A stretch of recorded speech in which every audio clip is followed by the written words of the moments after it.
Asdeqa, salam alaikum, bonjour ou bonsoir les amis. J'espère que vous allez bien partout où vous vous trouvez. Je suis ravi et heureux de vous retrouver une nouvelle fois à travers cette vidéo.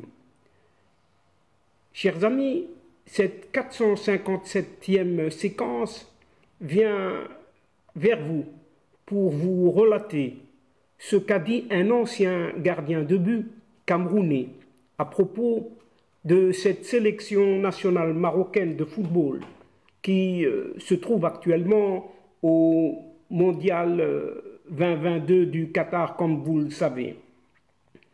Et cette ancienne gloire du Cameroun déclare ceci, et c'est pas peu dire, hein, c'est le résultat du travail. Il dit ceci, c'est le résultat du travail bien fait par le Maroc. Donc il reconnaît une certaine reconnaissance de tout ce travail qui est fait au niveau de cette sélection nationale marocaine. Et pendant que les Marocains célèbrent les performances, les victoires du Maroc, eh bien cette télévision algérienne ne parle que de manifestations. Il paraît qu'il y aurait de manifestations de déception au Maroc, alors qu'on ne voit que la joie et rien que la joie. De plus, une certaine vilaine créature, justement de ce régime algérien, eh bien cette créature décide tout simplement de couper le courant électrique. Oui, pas moins que ça, couper le courant électrique dans les camps de Tindouf.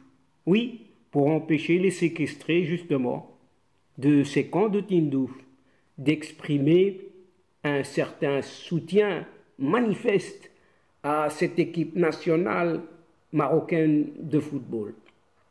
Mais commençons d'abord par cet ancien gardien de but de l'équipe nationale du Cameroun, un certain Joseph-Antoine Bell.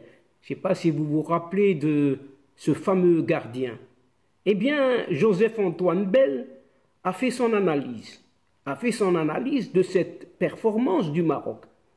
Un Maroc qui s'est qualifié pour une demi-finale tout de même, c'est pas peu, et c'est historique, en Coupe du Monde, oui, en Coupe du Monde. Et Joseph-Antoine Bell trouve que c'est le résultat d'un travail bien fait, tout simplement bien fait. Ce Camerounais, Joseph-Antoine Bell, célèbre à sa manière également l'accession de l'Afrique, non seulement du Maroc, mais de toute l'Afrique, à une phase historique des demi-finales en Coupe du Monde, et à travers le Maroc, ce qui n'a jamais été fait jusqu'ici. Il trouve aussi, et d'abord, que le plafond de verre est à présent brisé, oui, brisé pour le continent, ce continent africain. Et il déclare ceci, oui, il déclare ceci. L'attente était très longue, surtout que tout le monde, les journalistes notamment, se disaient que les Africains n'ont jamais fait ceci ou cela. Et voilà maintenant, les Africains ont atteint les demi-finales. Ils vont à présent être au pire, dans ces demi-finales, à la petite finale, c'est-à-dire jouer au moins cette troisième et quatrième place. En tout cas, c'est ce qu'a soupiré Joseph-Antoine Bell. Et il n'a pas tort. Oui, il n'a pas tort. Et à propos du soutien dont a bénéficié le Maroc lors de cette rencontre, notamment face au Portugal, eh bien, Joseph-Antoine Bell se félicite du fait que le continent africain n'était pas cette fois-ci contraint de soutenir une nation hors du continent africain, bien entendu. Et il ajoute ceci, dans sa déclaration, il ajoute ceci. Il fallait bien que les Africains soutiennent quelqu'un. Et c'était très bien d'avoir un pays africain. Très bien de ne pas être derrière les Brésiliens ou les Français.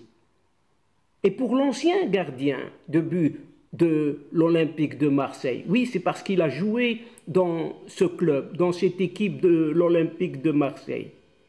Donc, ce n'était que la récompense. Dit, ce n'était que la récompense du travail bien fait, d'un certain travail bien fait par le Maroc. Et pour Joseph-Antoine Bell, pour lui donc, le Maroc a beaucoup travaillé. Et c'est la preuve qu'on n'arrive pas par hasard à ce niveau. Cela peut arriver éventuellement, une fois par hasard. Mais ici, souvenez-vous qu'à la Coupe d'Afrique des Nations, nous disions déjà que le jeu marocain était cohérent, au point que lorsque l'entraîneur faisait tourner l'équipe, les remplaçants étaient dans le tempo des titulaires. Ils faisaient les mêmes choses. Donc ces remplaçants faisaient les mêmes choses. Ils savaient les faire. Ils avaient non seulement un banc solide, mais aussi une organisation cohérente. Et bravo. Donc il rajoute, Joseph-Antoine Bell ajoute et bravo au Maroc. C'est le résultat du travail. C'est ce qu'a conclu Joseph-Antoine Bell. Et chers amis, pendant que tous les Marocains célèbrent la victoire, toutes les performances du Maroc, eh bien la télévision algérienne, la télévision nationale, officielle algérienne, ne parle que de manifestations, de contestations, alors que les seules manifestations que nous voyons actuellement au Maroc, ce ne sont que des manifestations de joie, justement, grâce et à cause, diront certains, de toutes ces performances de cette sélection nationale marocaine de football. Mais, selon les médias officiels algériens, les millions de Marocains, écoutez bien, des millions de Marocains sortis célébrer la qualification historique des Lions de l'Atlas pour les demi-finales de la Coupe du Monde ne sont que des manifestants protestataires. Et toujours selon ces médias, décidément, de cette junte militaire au pouvoir, invente et réinvente une certaine télévision des fous. Oui, une télévision de fous. Vous entendez bien, ce sont des fous. Et le programme des demi-finales de la Coupe du Monde 2022 est désormais connu, oui, connu. Ces demi-finales, c'est une certaine Argentine, d'un certain Lionel Messi, qui va affronter une certaine Croatie, d'un certain Luka Modric, et d'une autre certaine France, oui, grande France, champion du monde en titre, qui va être opposé, certainement pas, un certain Maroc, non, sera opposé, cette France sera opposée à la sélection nationale marocaine de football, et qui vient de réaliser un exploit historique. Et on ne cesse de le répéter. Et il faut d'ailleurs le répéter. Une nouvelle fois, chers amis, cela devient une habitude. Une habitude. Des marées humaines sont descendues dans la rue au coup de sifflet pénal du nord au sud du royaume marocain, jusque dans les régions les plus reculées du pays. Mais la télé algérienne, décidément, ne parle que de manifestants contre le pouvoir, oui, contre le pouvoir. Mais, chers amis, c'est vraiment le comble du ridicule. Et ce ridicule, il ne tue pas, oui, n'arrive pas encore à tuer. Pire encore, et on peut le dire, on peut aisément le dire, bienvenue chez les fous, et je dirais même bienvenue dans la maison des fous, cette maison algérienne. Et plus on est fou, oui, plus on est fou, plus on s'amuse. N'est-ce pas, chers amis? Au plus il y a des fous, au plus on va s'amuser. Une nouvelle preuve que ce régime en pleine débilité, oui, en pleine débilité, et le peuple algérien, le pauvre qui n'y peut rien, vivent chacun dans un monde, une autre planète, tout particulier, un monde tout particulier. Donc nous vivons dans des mondes parallèles que rien ne lie, où il n'y a pas de lien, décidément. Quand les médias officiels de cette junte militaire au pouvoir essaient de travestir la réalité, tant bien que mal de passer sous silence l'exploit des lions de l'Atlas marocain, ces footballeurs, eh bien, les citoyens algériens, les citoyennes algériennes, quant à eux, quant à elles, jubilent et envahissent les rues des villes pour célébrer les victoires des hommes de Walid el-Raqi. Oui, la population jubile, fête les victoires et les performances marocaines. Que cela ne tienne à l'encontre de ce que décide ce régime répressif algérien. Et cet acte aussi stupide, que fou, oui, que fou, il n'y a pas d'autre qualificatif que la folie, il faut bien le reconnaître, n'est pas nouveau de la part de cette télévision algérienne, qui avait déjà censuré, oui, rappelons-nous-en, c'est tout récent, qui avait déjà censuré le résultat des Lions de l'Atlas contre la Belgique déjà, un certain dimanche 27 novembre dernier. Le Maroc, à ce moment-là, avait ébahi la planète du foot en corrigeant cette Belgique avec un score de 2-0. Belgique, pourtant, la deuxième nation au classement FIFA. C'est pas peu dire. Dans le cadre de la deuxième journée de cette phase de groupe de la Coupe du Monde au Qatar 2022. Toute la presse mondiale, oui, vous entendez bien, chers amis, toute la presse mondiale a relayé ce premier succès retentissant des Lions de l'Atlas, sauf, certainement sur ordre de cette junte au pouvoir, eh bien, sauf la télévision officielle algérienne. Silence radio. Motus, bouche cousue. Rien vu, rien entendu, et je ne dis rien. Ça, c'est la télévision algérienne à propos du Maroc. C'est triste. Oui, c'est triste, chers amis. À quel point la jalousie et la haine surtout peuvent mener un régime aux abois à mobiliser ses ressources dans le seul but, oui, écoutez bien, dans le seul but de nuire à son voisin frère. Oui, un voisin frère. Heureusement que la marocophobie de ce duo infernal, oui, il n'y a que ce duo au sommet de l'État, ce duo infernal constitué de ces deux vieillards, que sont cet athée, avec son chef d'état-major, Saïd Chengriha, qui constitue un couple vraiment satanique et qui ne dépasse pas le cercle des caciques du régime. Que cela ne tienne,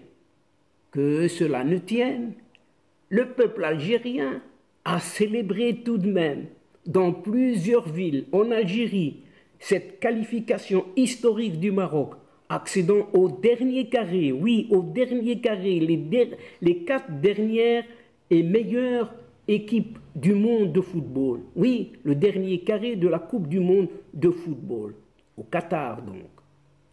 De plus,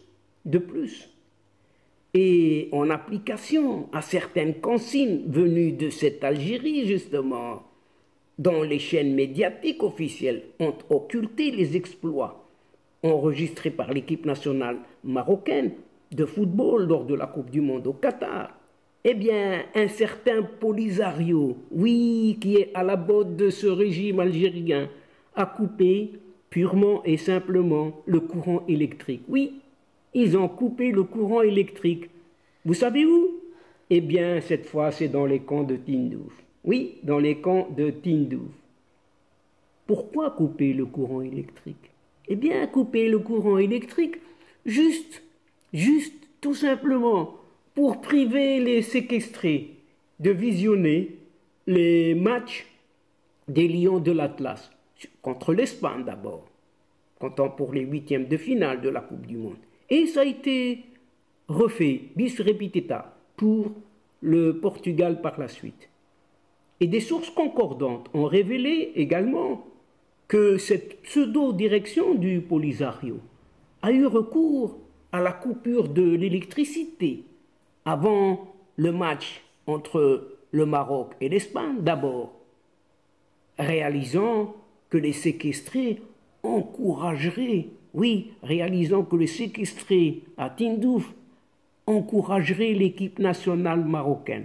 Un comble, chers amis, oui, un comble.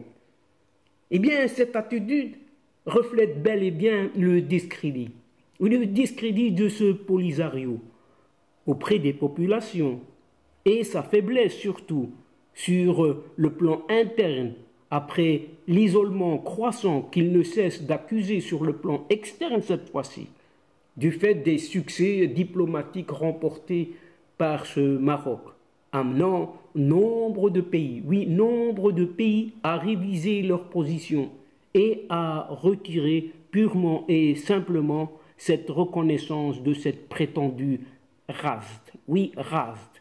La mesure à laquelle a eu recours ce Polisario a également été confirmée par les séquestrés même, oui, les séquestrés même dans les camps de Tindouf, dont une femme qui témoigne et qui vient déclarer que l'électricité était coupée avant la prière de l'Asr pour les empêcher de visionner le match qui devait qualifier le Maroc pour les quarts de finale. Ajoutant, donc elle ajoute, cette dame, ces gens, entendez par là la direction du Polisario lorsqu'elle dit ces gens, eh bien ces gens manipulent les pauvres gens qui vivent dans les camps. Cette soi-disant direction du Polisario était sur ses nerfs après la victoire du Maroc contre l'Espagne, craignant même que les séquestrés puissent exprimer publiquement leur joie de la victoire du Maroc. Elle a exprimé sa condamnation. Oui, elle a exprimé sa condamnation du comportement de la direction. Parlons de cette dame, bien évidemment, ainsi que son soutien à l'équipe nationale marocaine.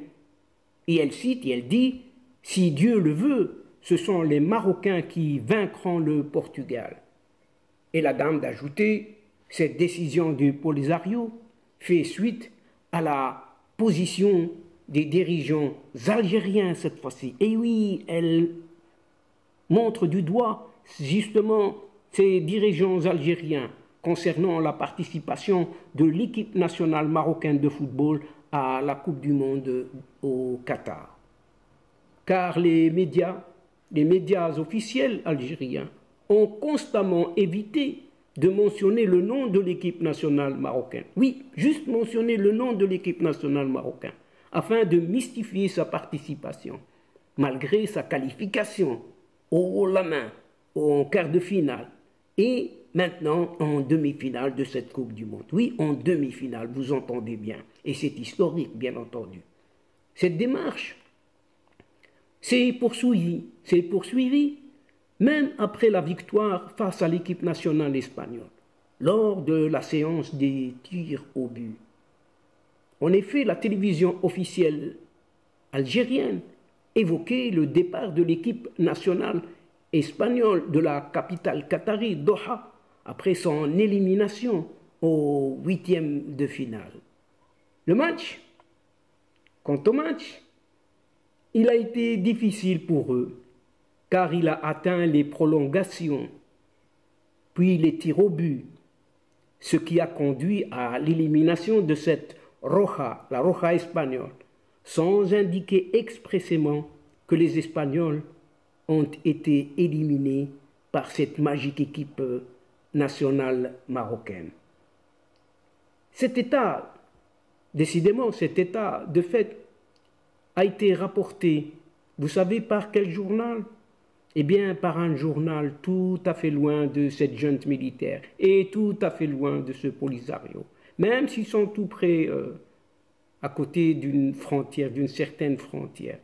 Eh bien, ce fait a été rapporté par le journal mauritanien, tout simplement. Un journal mauritanien dénommé El Marabia, entre entre autres médias internationaux, bien évidemment. Ne parlons là que de ce journal régional.